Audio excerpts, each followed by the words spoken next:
বাংলাদেশের অবস্থানটা বুঝতে পারবে এবং বাংলাদেশের ম্যাচগুলো শ্রীলঙ্কায় তারা ট্রান্সফারের উদ্যোগটা নেবে।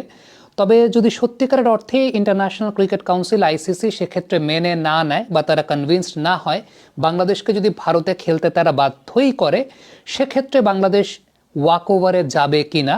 আসিফ আকবর, বাংলাদেশ ক্রিকেট বোর্ডের সম্মানিত পরিচালক, তিনি কিন্তু একটা কথা বলেছেন যে বাংলাদেশ ওয়াক ওভারে যাবে, অর্থাৎ বাংলাদেশ টুর্নামেন্টটা কুইট করবে, টুর্নামেন্টটা খেলবে না যদি একান্তই ইন্ডিয়াতে গিয়ে খেলতে হয়, মানে ইন্ডিয়াতে গিয়ে খেলাটা তাদের জন্য যদি বাধ্যতামূলক করা হয় যে ইন্ডিয়াতে গিয়েই খেলতে হবে, সেক্ষেত্রে বাংলাদেশ ওয়াক ওভার দেবে, অর্থাৎ টুর্নামেন্ট বর্জন করবে। এই জায়গাটাতে কয়েকটা এক্সাম্পল আমি আপনাদেরকে দিতে চাই যে এরকম ঘটনা কিন্তু অতীতেও ইন্টারন্যাশনাল ক্রিকেট কাউন্সিলে ঘটেছে কিংবা আইসিসির ইভেন্টগুলোতে ঘটেছে।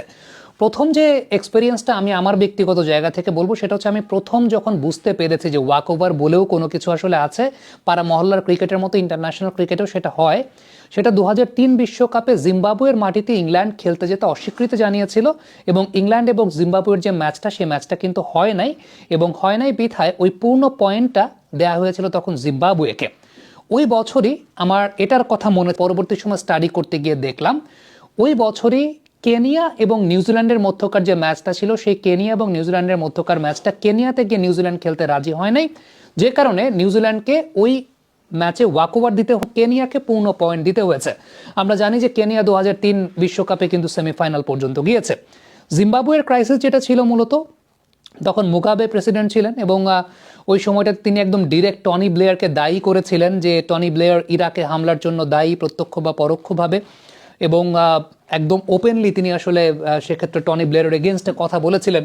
সেই সময়টাতেই ব্রিটিশ গভর্নমেন্ট থেকে ইংল্যান্ড ক্রিকেট টিমের প্রতি বা ইসিবির প্রতি নির্দেশনা এসেছিল যে তোমরা জিম্বাবুয়েতে গিয়ে কোনো ম্যাচ খেলবা না। ওই ম্যাচটা পরবর্তী সময়ে ওয়াক ওভার দিতে হয়েছিল। 96-এর ঘটনা যদি বলি, 96 ওয়ার্ল্ড কাপের সময় দুটা ঘটনা আছে, যেটা আমার তো আসলে দেখার কথাই না, ওই সময়টা মনে থাকারও কথা না। সো যেটা পরবর্তী সময়ে আমি দেখলাম স্টাডি করতে গিয়ে, সেটা হচ্ছে 96-এর ওয়ার্ল্ড কাপের সময় শ্রীলঙ্কাতে গিয়ে খেলতে অস্বীকৃতি জানিয়েছিল অস্ট্রেলিয়া এবং ওয়েস্ট ইন্ডিজ, যে দেখে তারা সে সময়টা এই সিদ্ধান্ত নিয়েছিল, এবং ওই দুইটা ম্যাচ শ্রীলঙ্কা কিন্তু পূর্ণ পয়েন্ট পেয়েছে, ওয়াক ওভার পেয়েছিল, এবং ওয়েস্ট ইন্ডিজ এবং অস্ট্রেলিয়ার সঙ্গে শ্রীলঙ্কার ওই দুইটা ম্যাচ হয় নাই, শ্রীলঙ্কা পূর্ণ পয়েন্ট পেয়েছিল। সো ইন্টারন্যাশনাল ক্রিকেট কাউন্সিলের টুর্নামেন্টগুলোতে কিন্তু এই নজিরা আছে। তবে বিষয়টা যেটা, সেটা হচ্ছে পরবর্তী সময় কিন্তু আমরা দেখলাম যে হাইব্রিড মডেলের আইসিসির ইভেন্ট বা হাইব্রিড মডেলের আইসিসির টুর্নামেন্ট, যেইখানে ইন্ডিয়া পাকিস্তানে গিয়ে চ্যাম্পিয়ন্স ট্রফি খেলে নাই, সেটা আমরা দেখেছি যে ইন্ডিয়া পাকিস্তানে গিয়ে চ্যাম্পিয়ন্স ট্রফি খেলে নাই, এবং এশিয়া কাপও আমরা দেখেছি যে আলটিমেটলি ইন্ডিয়ার জন্য একটা পার্টিকুলার ভেন্যু, আলাদা একটা ভেন্যু ছিল। সো সব কিছু মিলিয়ে আপনি যদি চিন্তা করেন যে আলটিমেটলি পাকিস্তানও এবার খেলছে না ইন্ডিয়ার মাটিতে গিয়ে, সো পাকিস্তানও খেলছে তার একটা নিউট্রাল ভেন্যু শ্রীলঙ্কাতে, মানে শ্রীলঙ্কাতেও তারা ওই জায়গাটায় ভেন্যুটা শিফট করে নিয়েছে। সো এখন যেহেতু হাইব্রিড মডেলের চল এসেছে, সো উই ক্যান এক্সপেক্ট যে যখন হোম মিনিস্ট্রি কিংবা মিনিস্ট্রি থেকে, সরকার থেকে এরকম নির্দেশনা দেওয়া হয়েছে, সরকার থেকে এরকম নির্দেশনা দেওয়া হয়, সেটা তো আইসিসি ইন্ডিয়া পাকিস্তানের ক্ষেত্রে মেনেছে, বাংলাদেশের ক্ষেত্রে যদি না মানে তাহলে সেটা অবশ্যই দ্বৈত আচরণ করা হয়ে যায়। আর আরেকটা কথা, অনেকে বলছেন যে এক্ষেত্রে আইসিসির লাভ লসের ব্যাপারটা, আমার তো উল্টা মনে হয় যে আরও লাভই হবে।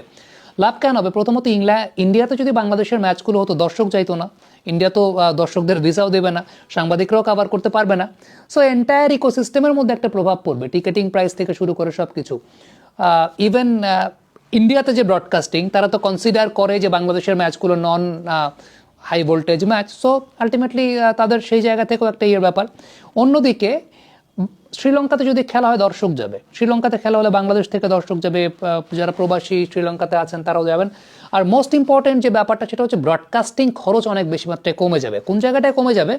প্রতিদিন 3টা করে ম্যাচ, 3টা ভিন্ন ভিন্ন প্রোডাকশন ইউনিট, একটা শ্রীলঙ্কাতে, 2টা ইন্ডিয়ার 2টা জায়গায়, মানে 3টা প্রোডাকশন ইউনিট। যদি বাংলাদেশ তাদের ম্যাচগুলো সব শ্রীলঙ্কাতে ট্রান্সফার হয়ে যায়, তো যে ম্যাচগুলো বাংলাদেশের আসলে মূলত ইন্ডিয়াতে ছিল, একই দিনে 2টা ম্যাচ তখন শ্রীলঙ্কায় হবে, তো একই প্রোডাকশন ইউনিট, একটা প্রোডাকশন ইউনিট তখন কাভার করবে। এক্ষেত্রে তো সমস্যার কোনো কিছু নাই। আরও এখানে খরচ সেই জায়গাটায় কমে গেল, বা খরচ সেখানে কস্ট কাটেলিং করা গেল। সো আমার কাছে মনে হয় যে এটা উল্টা আইসিসির আরও লাভ হওয়ার কথা ওই জায়গাটাতে, যে ঠিক আছে আমাদের প্রোডাকশনের কস্ট কাটলিং আমরা করতে পারলাম, প্লাস এই যে টিকেটিং ইস্যু যেটা, মানে দর্শক, মাঠে দর্শকের জায়গাটা থেকে চিন্তা করলে বাংলাদেশ যদি ইন্ডিয়ার মাটিতে খেলে যে পরিমাণ দর্শক হবে তার থেকে বেশি দর্শক হবে আসলে শ্রীলঙ্কার মাটিতে খেললে। ইভেন ওই ম্যাচগুলোতে ইন্ডিয়ানরা তো ধরে নিতে যাবেই না বাংলাদেশের ম্যাচ দেখতে, বাংলাদেশিরও তো আলটিমেটলি ইন্ডিয়াতে যাচ্ছে না বাংলাদেশের ম্যাচ দেখতে। সো আলটিমেটলি আইসিসির তো শ্রীলঙ্কাতে টুর্নামেন্ট হলে পরেই লাভটা আরও বেশি বলে আমার কাছে মনে হয়। সো লেটস সি কী হয়।